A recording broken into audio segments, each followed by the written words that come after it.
All right, so I think it is 4 o'clock and time for our August market update. Welcome, everybody. I see folks joining up, and I'm just excited to have everyone with us. I'm Greg Patterson, and I'm joined with my teammates, J.A. Kennedy and Tara Gould, and we are with Atlantic Wealth Management in beautiful downtown Morehead City. And as I said, this is our August economic update. We missed you guys in July. We did not do this.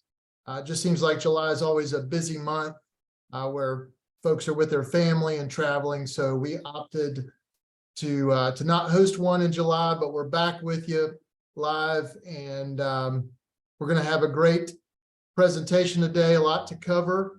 And we're going to bring you an update to markets and the economy and just our thoughts on where we're headed, go over some actionable items and provide some information that we feel like would be useful for you and your family.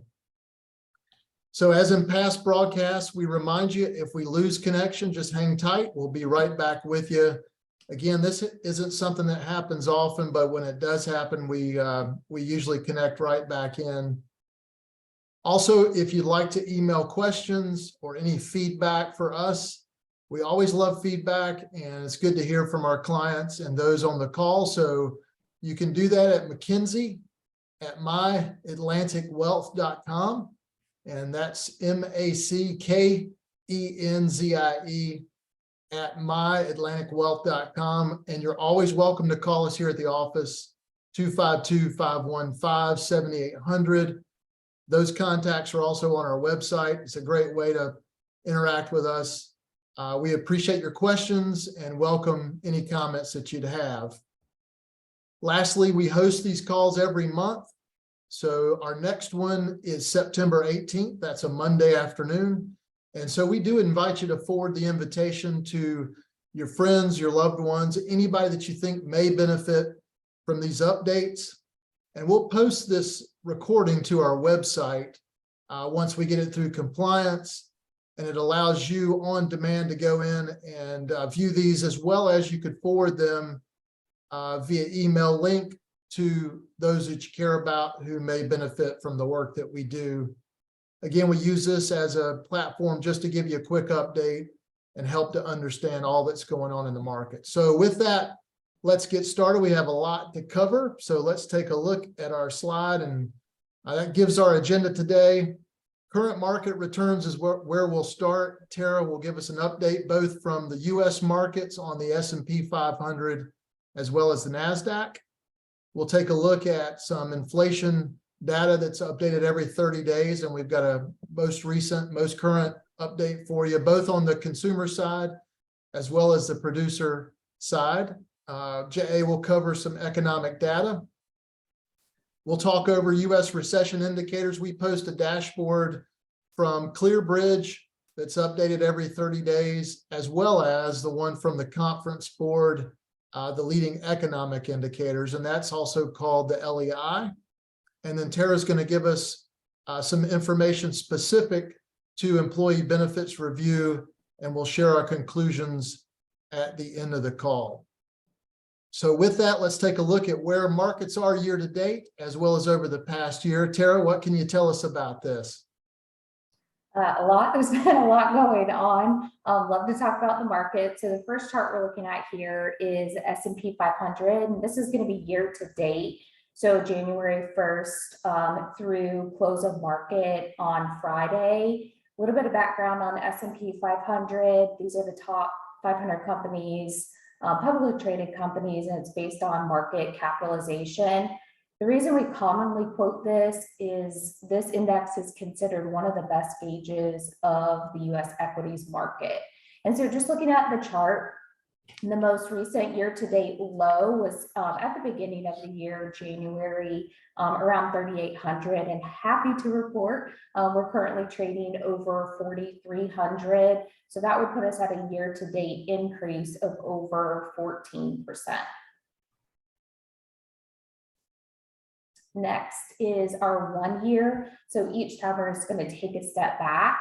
For the past 52 weeks, the index is up, you can see here. The 52-week high is at 4,607 and the low is at 3,491. As mentioned before, we're trading over 4,300, so that puts our 52-week low, the index is up 11%. So this is all good news. And then we're going to take a look at a wider view. So it's always helpful to look at, yes, of course, year to date, 1 year, but we're going to take a step back and look at the 5-year. In this time frame, you guys likely remember we had a low in March 2020 where the index dipped into 2,300 trading range. We did have a high in December 2021 going into January 2022 of around 4,700 that the index was trading at. This shows us a good perspective because we are on a climb, but I do want to mention that we have not yet reached the highs of that December 2021 to January 2022. So we do believe we have some room here. Next up, we're going to take a look at NASDAQ. NASDAQ, anytime we hear this, is we're looking at 3,700 different companies, and this is going to be heavily weighted in technology. So obviously we've seen a large increase in technology stocks, especially year to date. So more than half of the NASDAQ index is in tech stocks. So for year-to-date low, like the S&P 500, we had a low at the beginning of the year at 10,305. And then we did see a high in July. We're currently trading above 13,290. So that puts our year-to-date increase on the NASDAQ of 27 to almost 28%. Wow. Huge, right? Yeah, that's good. Yeah, we're all excited about that. We have the NASDAQ at the 1 year. This is just a quick look at this. So from 1 year ago today, the NASDAQ is actually currently up over 7%.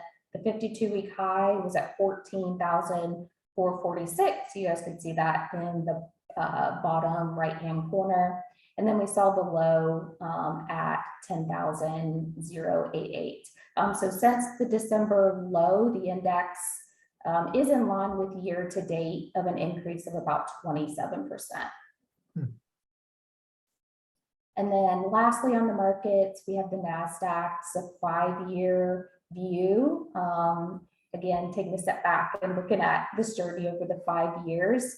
Over these past 5 years, this index in particular is up over 67%. This is one of the reasons why we don't want to miss out on certain points in the market. As similar with the S&P 500, we did see the high of the NASDAQ early January 2022, and we're still a few points off of that peak. Yeah, Tara, I love the chart you showed.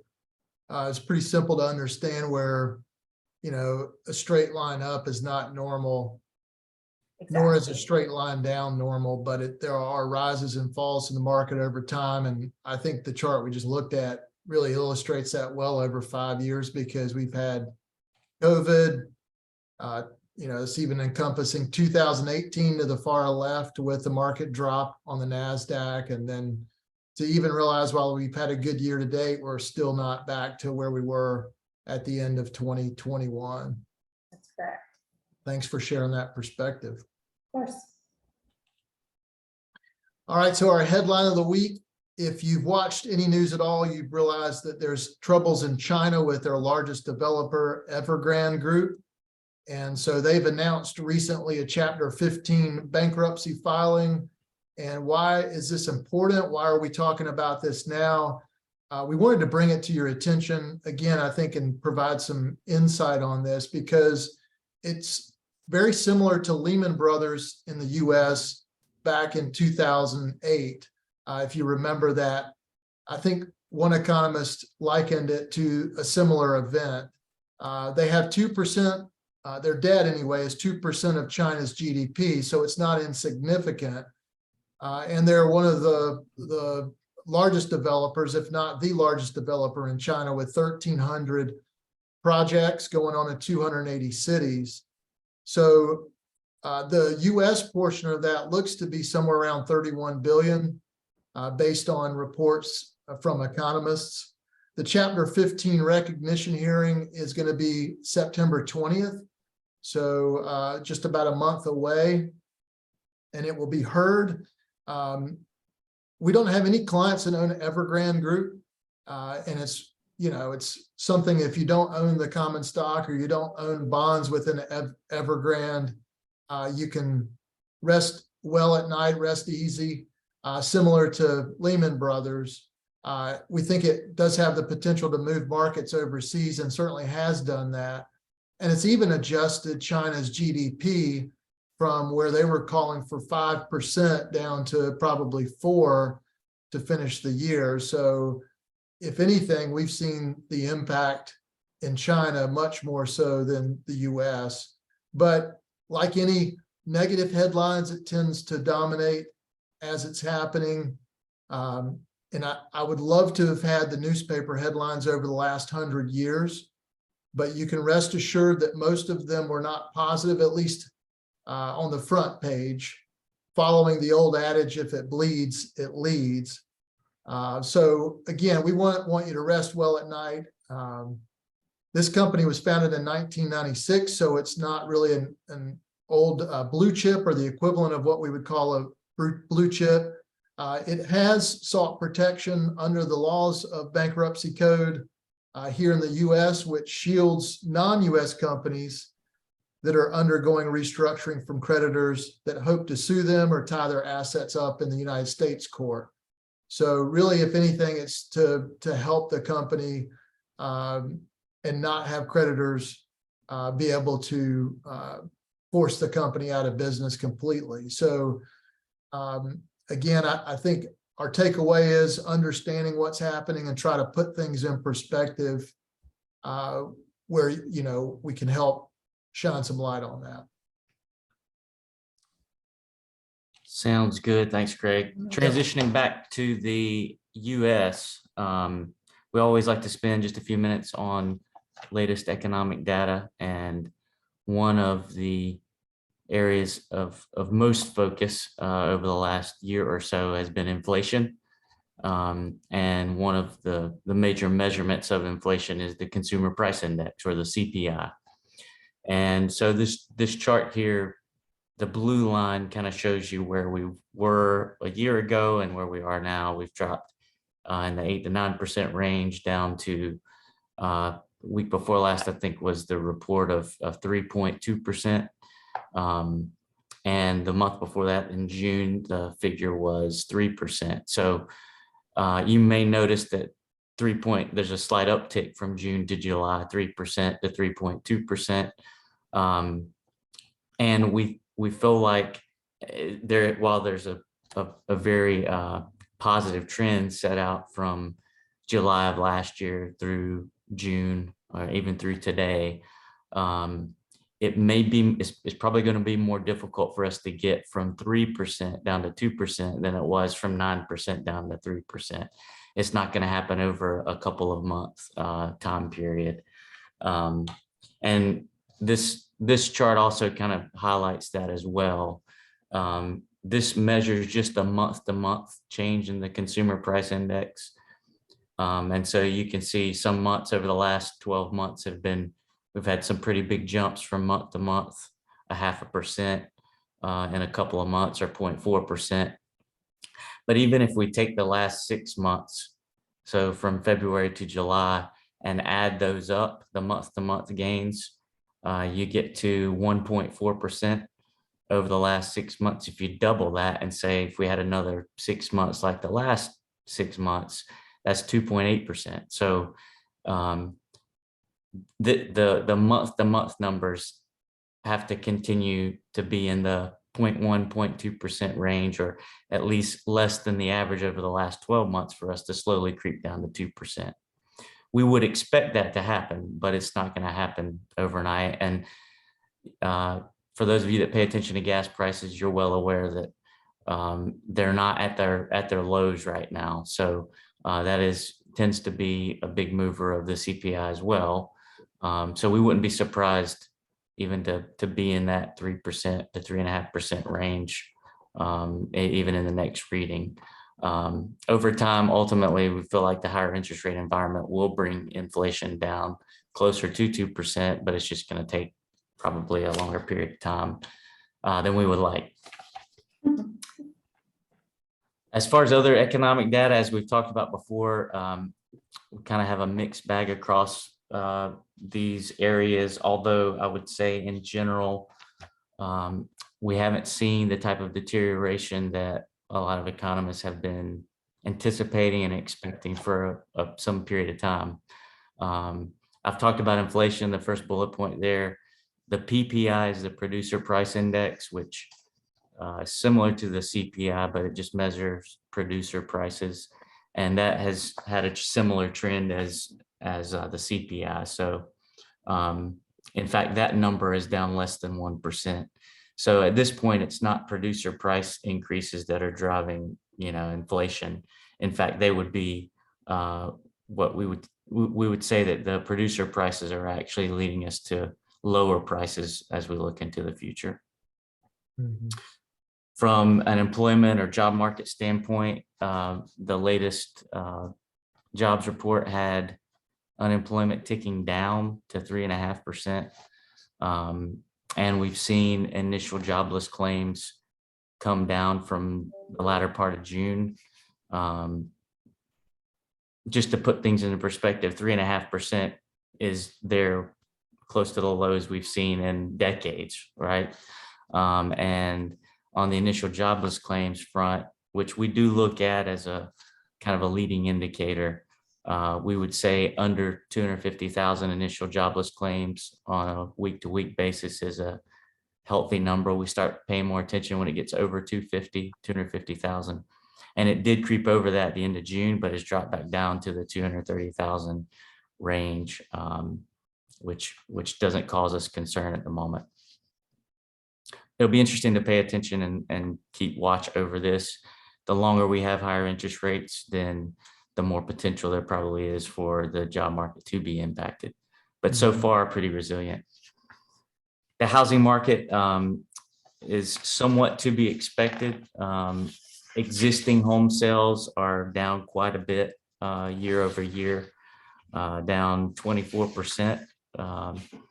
And just, I think, due to the higher interest rate environment, folks are less likely to sell their existing homes, which makes sense because they don't want to borrow money at a much higher rate. On the new home sales side of things, though, they're up similarly, up in the 18 to 20% range over the last 12 months for new home sales. So folks, new home buyers are finding themselves in a position where they have to look towards new homes as opposed to existing homes. And also following along that same logic, housing starts have been up just with the need to continue to provide housing to a growing population. So that's kind of what we've seen. We definitely have not seen a dramatic fallout in the housing market. Prices have remained stable. We weren't overbuilt as we headed into this increasing rate environment. So we feel like we're in a pretty good spot. Yeah, just a note too on the local picture here in Carteret and Craven County, it seems like as soon as they get the house built, it's under contract. So a lot of those homes are being bought. People are moving into the area, retiring or working remote, coming to the coast. So the local home prices and volume has remained high. Agreed. The next bullet point there is retail sales, and that just looks at consumers, the strength of the consumer and spending their money in the retail market. And we have seen that has continued to be pretty resilient and show strength as well in light of the higher interest rate environment. The latest number was 3.2% annualized increase on retail sales. So we would see that as a positive. We had dropped down to a smaller year-over-year number, but it's increased over the last month or two. And then industrial production, we had a positive month, the last monthly report for industrial production, but on a year-over-year basis, we're still slightly negative from an industrial production standpoint. So that's something we'll continue to monitor going forward. The last couple, gross domestic product, GDP, which measures economic growth.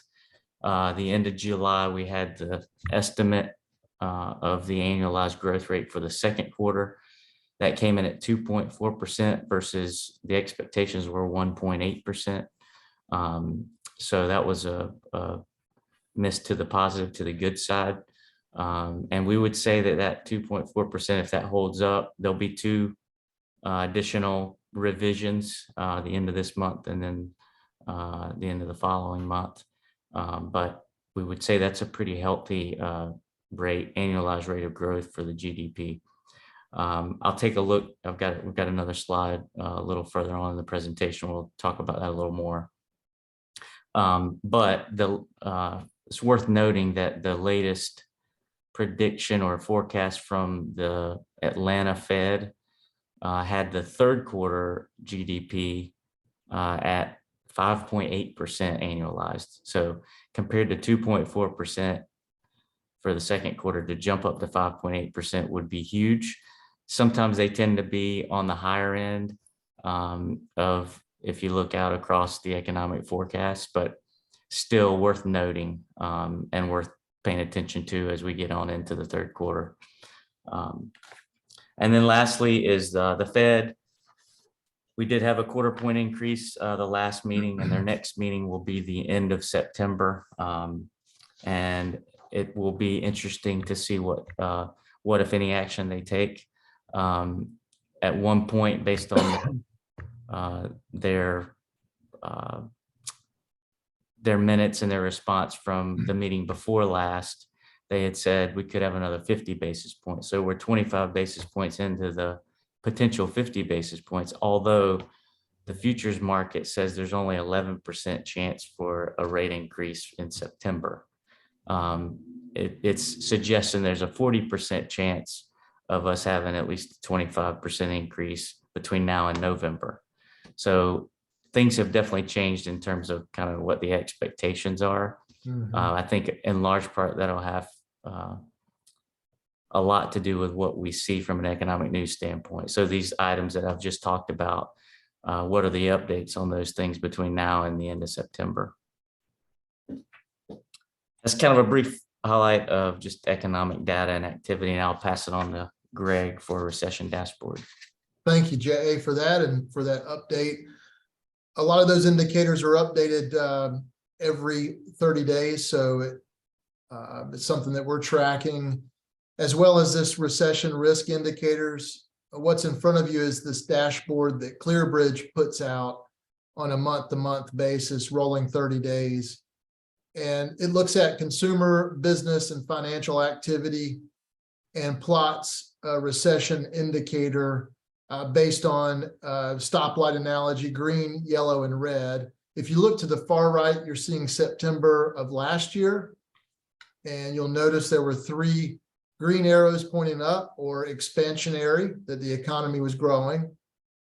There were 3 yellow dots for caution, and the rest were red.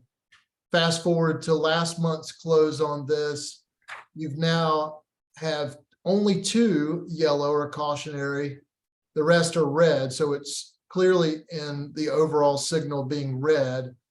It has been this way for quite some time.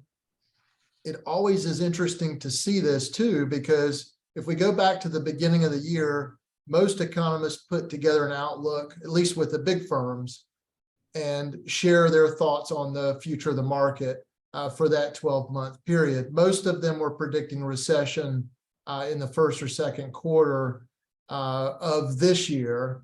The mid-year outlooks of these economists came back and bumped out their timeline for that recession into next year. Most of them did, simply because we've had a positive equity market through the end of the month of July. The dashboard has not changed. It's been solidly in the red. And from the last time in June, there was no change there as well. So ClearBridge, the company, is saying that recession is still the most likely outcome. And they're not clear on the timeline, but they're basically saying through the lens of real interest rates, they're saying that monetary policy only became restrictive in late last year. So considering a typical policy lag time of 6 to 18 months and the timeline from initial rate hike to contraction, they're pointing at the horizon for a recession somewhere between this year and mid next year. So it leads us back to the funny comment of leading economists predicted 10 of the last 8 recessions. So I think if you predict it enough, perhaps it happens, perhaps it doesn't. We're cautiously optimistic, even in spite of the dashboard of indicators being red. They also say that key drivers supporting a soft landing, and we've all heard those terms, soft landing, no landing, et cetera, that they're debatable under close examination, but it leaves investors to ponder when exactly should the recession take place. And if you were betting on ClearBridge, again, they're talking about sometime this year, probably, as I just mentioned, they've got a 12-month window. So it is a deep red overall signal put out by ClearBridge. They haven't changed their viewpoint on this. And, it's one of several indicators that we look at. So the two that are yellow are jobless claims, which Jay mentioned that, as well as truck shipments. And then we can see over a longer span there, the recessions going from left to right. You can see all the way back to 69-70. Interestingly enough, these are only looking at recessions. There have been economic periods of time of slow growth where the recession indicators dashboard didn't look healthy, meaning it wasn't all green. It was more red, but we did not have a recession. Just like there are time periods where the 10-year US Treasury, that yield curve on short to long has been inverted and there hasn't been a recession. Now, it's always indicated a recession, but it also has indicated and inverted where there has not been a recession. It's rare, but it has happened. So we want to share this with you because I think it's important. It is one of the summaries that we look at. Also, we're looking at the leading economic index that's put out by the Conference Board. And this is a chart going left to right. So you'll see all the way back to 2000. And then you've got the vertical bars, which signal the recession. And there are 3 of those. And so the blue line is economic activity shown by the leading indicators. When it goes up, of course, that's an expansionary time period. When it goes down below that red line, that's the recession signal. And each of those 3 recessions did have that activity signal that recession before it actually happened. Interestingly enough, though, it all recovered within the gray bar. And in fact, the most recent one was COVID. Most would say that was an economic shutdown, not a recession, but it did have implications that we're still dealing with today. So if you notice on the far right, the results, that 6-month growth rate is a percent annualized. The latest update was August 17th, and the Conference Board has let us know that it fell again for the month of July. And it also dropped over the previous 6 months. So we definitely see this as contractionary to the economy. And, based on those 2 different views, both from the Conference Board, who's not a money manager, they're a nonprofit, nonpartisan think tank, as well as ClearBridge, who is in the business of managing money. That gives us perspective from both of those that in the LEI case, for example, it's fell for the 16th consecutive month in July, signaling that it does remain highly uncertain. However, if you went back to last fall and made investment decisions based on these, they were also negative at that point as well. And you would have missed some of that equity run up that we've seen this year that Tara mentioned at the beginning of the call. So it's always I think it's a good time to stop and look at this, but also to keep things in perspective. Just like we wouldn't, make investment decisions by letting the tax tail wag the dog. Taxes are important, yes, but I think over a long period of time, investment decisions are best made to your goals and not necessarily, the rise and fall of the LEI or the conference board, their LEI indicator or ClearBridge. So we look at them, I think it's important, but we just want to bring you the perspective of that. Thanks, Greg. That leads us to the next couple slides here. In light of the dashboard and the LEI, I think it's interesting to take a look at the perceived risk of recession. And Reuters has done polling on this going back to well over a year ago. And so that red line is the probability of a recession in the next year. These are economists polled by Reuters, and you can see going back to before, like I said, well over a year ago, we were kind of in the 25% probability of a recession range, and then that jumped up to 65% back in October, November of last year, and then has, for the most part, it has been falling or is down from that point. Most notably over the last few months, probably more so, where right now currently it sits around 40%. And again, you could go out and find different pictures painted for where we're headed based on the current environment with the economy and the markets. But it is interesting to take a look at that probability dropping off. And the Fed actually has also backed off on they've been, their stance has been ever changing, it seems like, with regards to the recession. So if we look back to last fall, they noted in their minutes about downside risk. In December, they talked about recession as a plausible outcome. And then if we look back to this year, their March meeting, they said that recession would begin this year. In May and June, they continued that assumption that the U.S. would be in recession by the end of the year. But then in July, this is a quote from the minutes, the staff no longer judged that the economy would enter a mild recession toward the end of the year, though they feel that the economy would slow to a growth rate below its long-run potential in 2024 and 2025, with inflation falling and risks tilted to the downside. So you can see kind of that we've kind of been across the board, whether it's looking at economists or the Fed. But it has, if we really go back to while we're in the position we're in, it does go back to COVID, to stopping everything, and then all the stimulus dumped into the economy, the impact that that had on inflation, and then us trying to deal with all of that with a money supply that was a robust money supply, and trying to tighten that debt back down to bring inflation down. So we have come a long way, but I think the jury's still out on what do things look like over the next 6 to 9 to 12 months, and are we able to stave off, dipping into recession or not?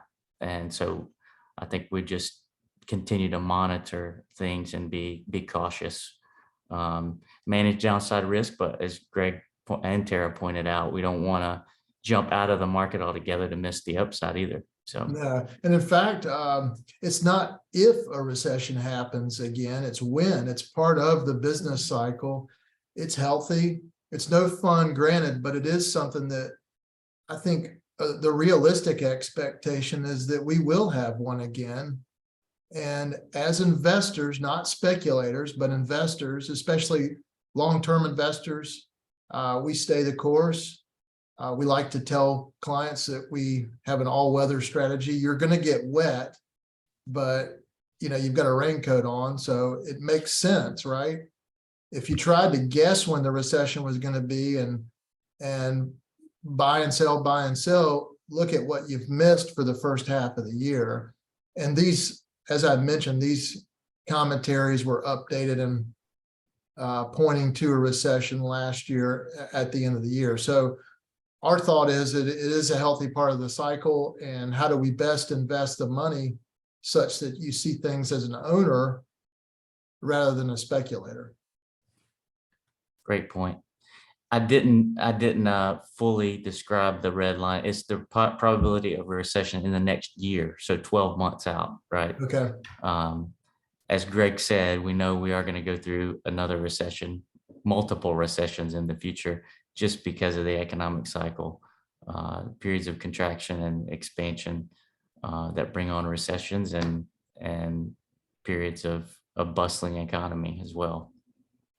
Speaking of that, though, if we look back to last year, if you will recall, we had two consecutive quarters, quarter one and quarter two of 2022, where the GDP, the economic growth number, was negative, which historically has kind of been a rule of thumb definition of recession. But we backed off of that, all of that last year, because just looking at the underlying fundamentals of the economy in the first and second quarters, much of which continues on today with the positive job market, strong consumer, earnings that have remained positive, those types of things. But you can see here the title of the slide, "A Year On From Recession," quote unquote recession, the economy keeps growing. And so after Q2 of last year, we had a 3.2% quarter, 2.6% quarter.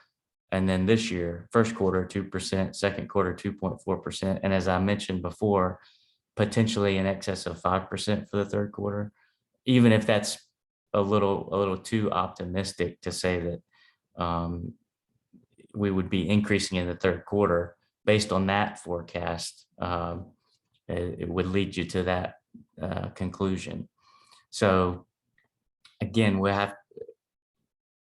time will tell over the next remainder of this year and into the first half of next year. Interest rate environment and higher rate environments ultimately tend to slow down growth. But in this case, we've just we haven't seen a lot of that to this point.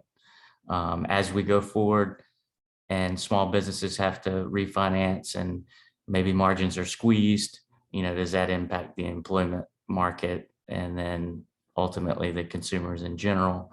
That is what we continue to monitor and watch for. Okay, this is a chart on money market funds. As you can see, they are at record levels. So a little bit of background on money market funds. They were developed in the 70s. Don't remember that, but they're an option for savers to just earn more on their cash than your regular bank savings accounts. These funds are regulated by SEC, Securities and Exchange Commission. A couple of reasons why we're monitoring this, you can see along the chart as the amounts have increased. So those increase around the time of COVID, kind of backed off of that. And now we're back at those record levels. There's a few explanations for this, and this is something that we monitor. At this level, this does signal still bullish conditions, as there is a lot of money still on the sideline in these money market funds. But one of the reasons why the levels are where they are now is investors are hesitant to hop back into longer term bonds because of all of that stuff that JA talked about with regards to the Fed continuing to increase rates.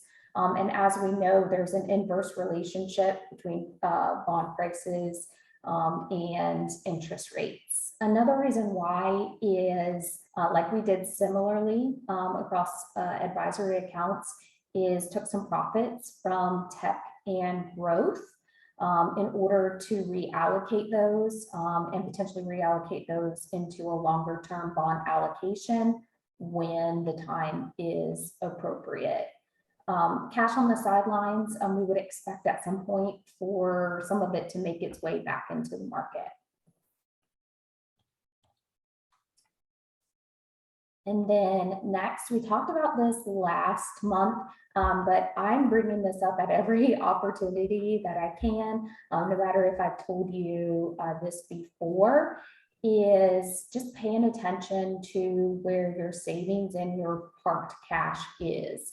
So this is an example, and these are numbers that we took from savings accounts. So the first one is, $50,000. It's just hanging out in a regular brick and mortar savings account and the rate at 0.1%. This is not low compared to what we've seen. This is pretty average. So what are you earning off of that money sitting there? That would project about $50 annually. Money market funds currently right now are have a yield above 5%. And so if we take that same 50,000 and we are just being conscious about where that money is sitting, earning above 5%, that's going to put you at over $2,500 a year. I'm thinking extra vacation, maybe a home, appliance upgrade, all that good stuff I could think of to do with this. If you're curious about this, the first step I would say is if you have a brick and mortar bank that you're loyal to, go into the bank, give them a call and ask for a higher rate on your savings. We've had several clients do this with success. Banks are not going to call you and say, oh, hey, by the way, we have a great rate on money market funds. Unfortunately, you're going to have to reach out to them, but I would ask that you do that. So right now, we're seeing those banks, at least from client feedback, in a range of about 3 to 4.5% on those higher yield savings accounts. If you're not loyal to a brick and mortar, something I look at is an online high yield savings accounts. Those currently have an APY of ranging or on average of above 4%. And one of the unique things about the higher yield savings accounts online is as they increase, you're going to get that automatic increase. Typically with the more local brick and mortar banks, you're going to have to go in and ask for those. One other thing I want to mention with cash is another option is to look at having cash in your investment account in a money market fund. So we wouldn't take money from your allocation and pull back to cash. But if you have money in savings or you're overrated in your checking account and you want to earn more off of that, we'd look at a money market fund. And like I mentioned before, used in the example, right now, the money market fund that we're using has an APY of over 5%. That's real money. That spends, like you say. Absolutely. It's definitely worth the few minutes to find out what your current rate is and taking those steps to improve your situation. So along those same lines, Tara talked about the accumulation of cash in money markets. And I think now is probably a good time to take a look at even a moderate portfolio, what we would consider 60% allocated to stocks and 40% in fixed income. So things like bonds and CDs, and what the returns would be for you. These are not forward-looking returns. It's simply, just evidence of what has happened year to date.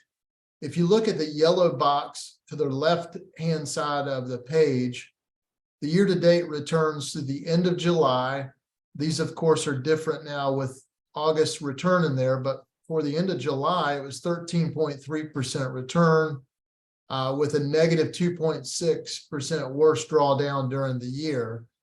And then 2022 up under that in the orange box, is showing what happened last year. The max drawdown on a 60/40 allocation. Again, this would be a moderate growth and income investor. They realized a negative 23% decline, what we would call a maximum drawdown during the year, but they ended the year with a negative 16% return. Now, if you do that 2 years out of 10, not too bad, right? And so you can see the difference in where we are just year to date. That's really not quite half the year, but we'll call it that. It's also a really good time. It's the 16th best start to a year for this type of allocation. And so we can see that on the right-hand side, since 1926, the first 7 months of the year has been 13.2%. The next 5 months, there were 2 times going back to 1926 that those next 5 months yielded a negative return, but otherwise they were positive, and in many instances they were double digit.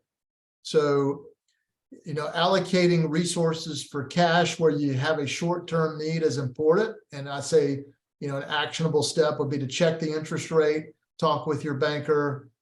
If you're comfortable doing an online bank, you can earn some substantial increase over your local bank. But also, plan B would be to add money into a moderate allocation, one that over time has yielded good results. And this is just looking at a large cap US stock index paired with the Barclays Ag, the US aggregate, to get that 60/40 blend. And of course, this is the work that we do for our clients. We go ahead and allocate those portfolios based on their customized goals and what their objectives are, how comfortable they are with risk and return. And we put a portfolio together for them. So this is a general setting here. These are not specific returns for any clients, but just a general view of that 60/40 portfolio. But I think it's worth noting. Also, when we take a look at the timing of the Fed pivots, the Federal Reserve, from the last interest rate hike to the first cut, we're looking at a range of time of 10.5 months going back to 1994. Why is this important? Well, we're looking at the Fed increasing rates one more time, perhaps this year. But when we see out over the next 12 months, those interest rates on fixed investments like CDs are actually higher than the rates on the 18-month CD. So it sends us a message that perhaps the Fed would pivot and cut rates. And so this range has been as short as 6 months and as long as 18 months, but the 10.5 number is that average time period between the last hike. So let's just say if September is that last hike to the first interest rate cut. And so that would fall into next year, which would line up with what we've talked about otherwise in this broadcast today. Now, why is that important? Well, some clients may have the idea that rates would continue to rise.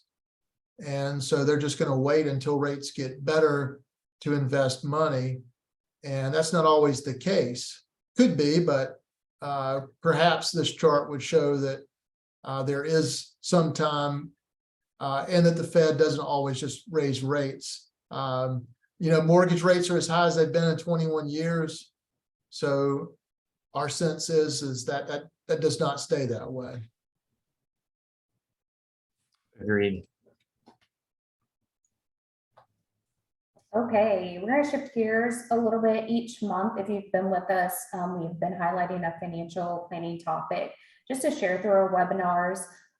These topics are of interest and importance to our clients, and so we want to share them with you.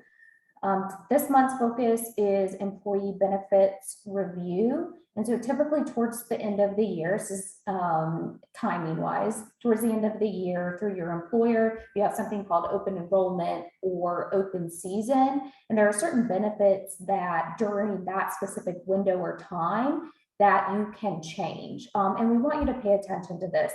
Sometimes we find clients that it's overwhelming task to look through, everything, just kind of click through, okay, what I had last year was good. No, we want you to take the time in order to do that, and we want to assist with any questions that you have. So first, health insurance.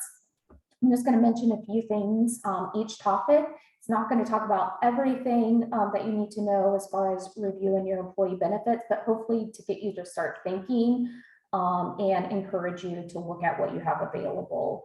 So any changes, life changes that you have that would warrant a change to your health insurance.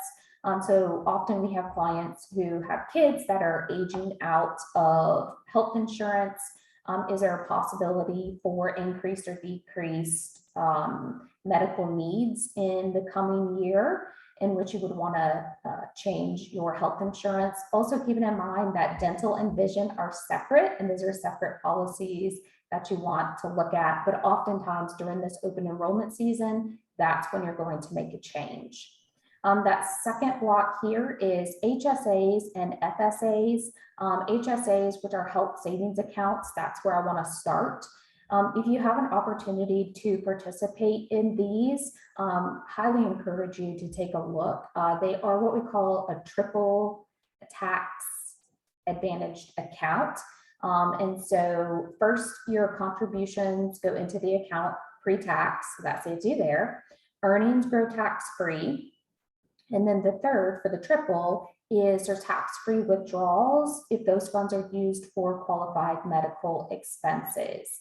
HSAs, that is your account. The funds remain in your account, whether you use them throughout the year or not. And you do retain ownership of that account when you leave your employer or when you retire. One of the things I look at, especially in HSAs, is there an opportunity for some growth on those funds? Some HSAs are limited in what they offer. Maybe they only offer cash options. Do we need to look at something else?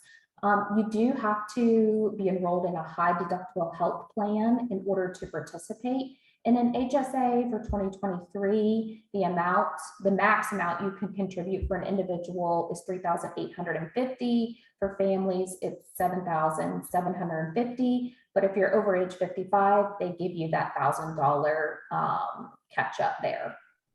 Another thing about HSAs is if you don't use the funds during your working years for the qualified medical expenses, after you reach age 65, it is treated almost like a traditional IRA. You can withdraw funds from that HSA for non-medical expenses. You would just have to pay ordinary income taxes at that time, but there would be no penalty because you've reached the age of 65.